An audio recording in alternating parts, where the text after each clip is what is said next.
it was the club that announced he had an injury on Monday during training. So whether the club will allow that to happen, because some of these clubs will want to say, okay, since this has happened, you have to allow these guys to take some time rest, because the natural process of healing. Because if an injury will make a player miss out of the World Cup, there is no need even forcing this guy or rushing him back into action. Because at the end of the day, if he doesn't recover as quickly as possible, then there's nothing we can do about it. We just have to get a replacement for a decay. If he miraculously recovered, but how fit is he going to be for the World Cup? The World Cup is a big party. You have to go there fully fit, well dressed. It's not that you go there with one shoe on and one shoe off, because there's other people will notice that this one is not fit. But we just have to allow the club to pay attention to that, because because next time we're going to get this guy back, the club will want to they'll try as much as possible to want to block such invitation, because it's covered that we have used this guy to the point that he got injured, we want to force him back into the pitch. So we just have to be very careful when it comes to players' injury. As well as talking about Achilles injury,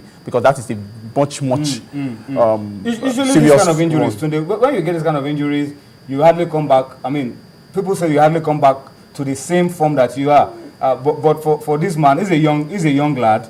Missing out on the World Cup, there are still some other opportunities for him, because immediately after the World Cup, we are in the thick of preparations for the Nations Cup, and he will always have a chance to come back to the Eagles. Yeah, but the thing about it is there are different types of Achilles tendon injuries. The first type can possibly go on its own with treatment, but the second type, the more serious type, has to be corrected by surgery, and that is the one that he has undergone. And the surgery was successful. The surgery was successful, but the recovery time for that is between 6 and 8 months. And if you look at that, then you have to factor all the time into for rehabilitation as well, strength conditioning. We are talking almost a year. So if you ask me, I think Brad Dike is out for the countdown to probably 2015.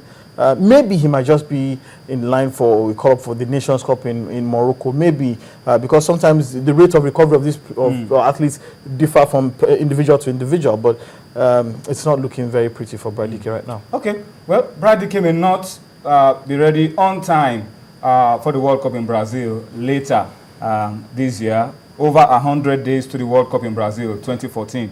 But some set of guys will be hoping to be there. And of course, not just be there, make it worth the while for their teams. We're talking about the managers of the national teams that will be going to Brazil for the 2014 World Cup. As you know, FIFA has called up all the managers of all the national teams that will be taking part at the 2014 FIFA World Cup Brazil. They have a workshop currently going on in Brazil. And Dumnodi has been keeping track of what has been going on around it. What exactly is going on with this seminar that FIFA is putting together, bringing coaches of the national teams together, bringing media officers, bringing medical officers, security officers, delegation head, and these are the national team coaches. Stephen Keshi is there, but you needed to look very carefully.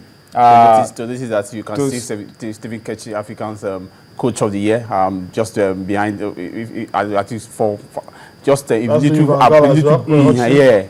So it's just a way of trying to trash out some of the final issue. About 6 of them eventually made it. Yeah, only 7 were not part of it. Only 7 were not Germany, the coach of Algeria, the coach of Belgium, Chile, Italy, Japan, even Argentina. The coach, those coaches were not part of. They had their reasons for not turning up for the coaching seminar. So they are trying to look at issues how to do with media, medical, accommodation, marketing. These are things that they are very critical when it comes to preparation for the World Cup, and especially when these teams are beginning to turn up for the World Cup. Because even the training site, the training centers of these 2 teams, some of these issues too will be resolved, and at the end of it, the FIFA will confirm these are the countries that will take place, that will train here, these ones will train here. So all of these issues have to be sorted out.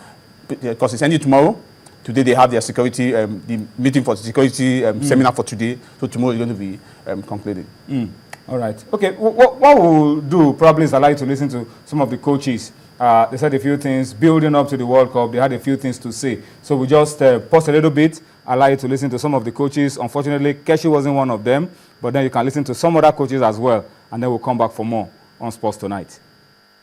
We're all looking forward to it. We start to prepare our teams. We go through the selection process over the next couple of months. So, from our end, we all focus just on football. So we are not, focused on what's going on in the behind the scene.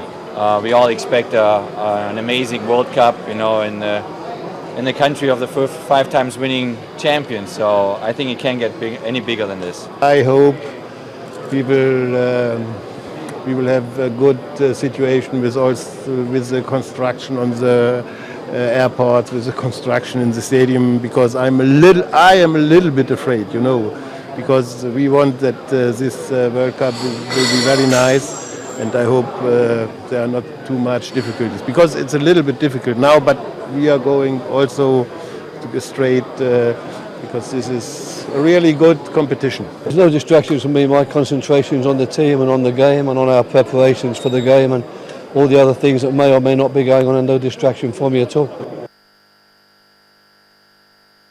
All right, so those are coaches speaking about the build-up to the 2014 World Cup, and particularly interesting is the coach of England, Roy Hodgson, talking about no distraction. All he has to do is focus on his team.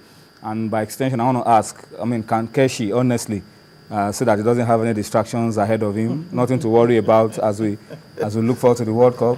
No distraction, no disruptions, no pressures. But on the screen, on your extreme left is you see Keshi a little slightly cut off.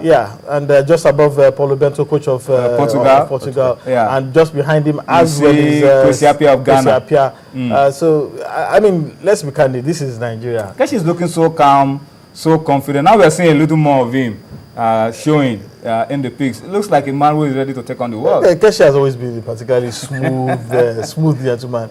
You never see him sweat. Never worried. Never perturbed. But the thing about Keshi, and he understands the fact that this is Nigeria.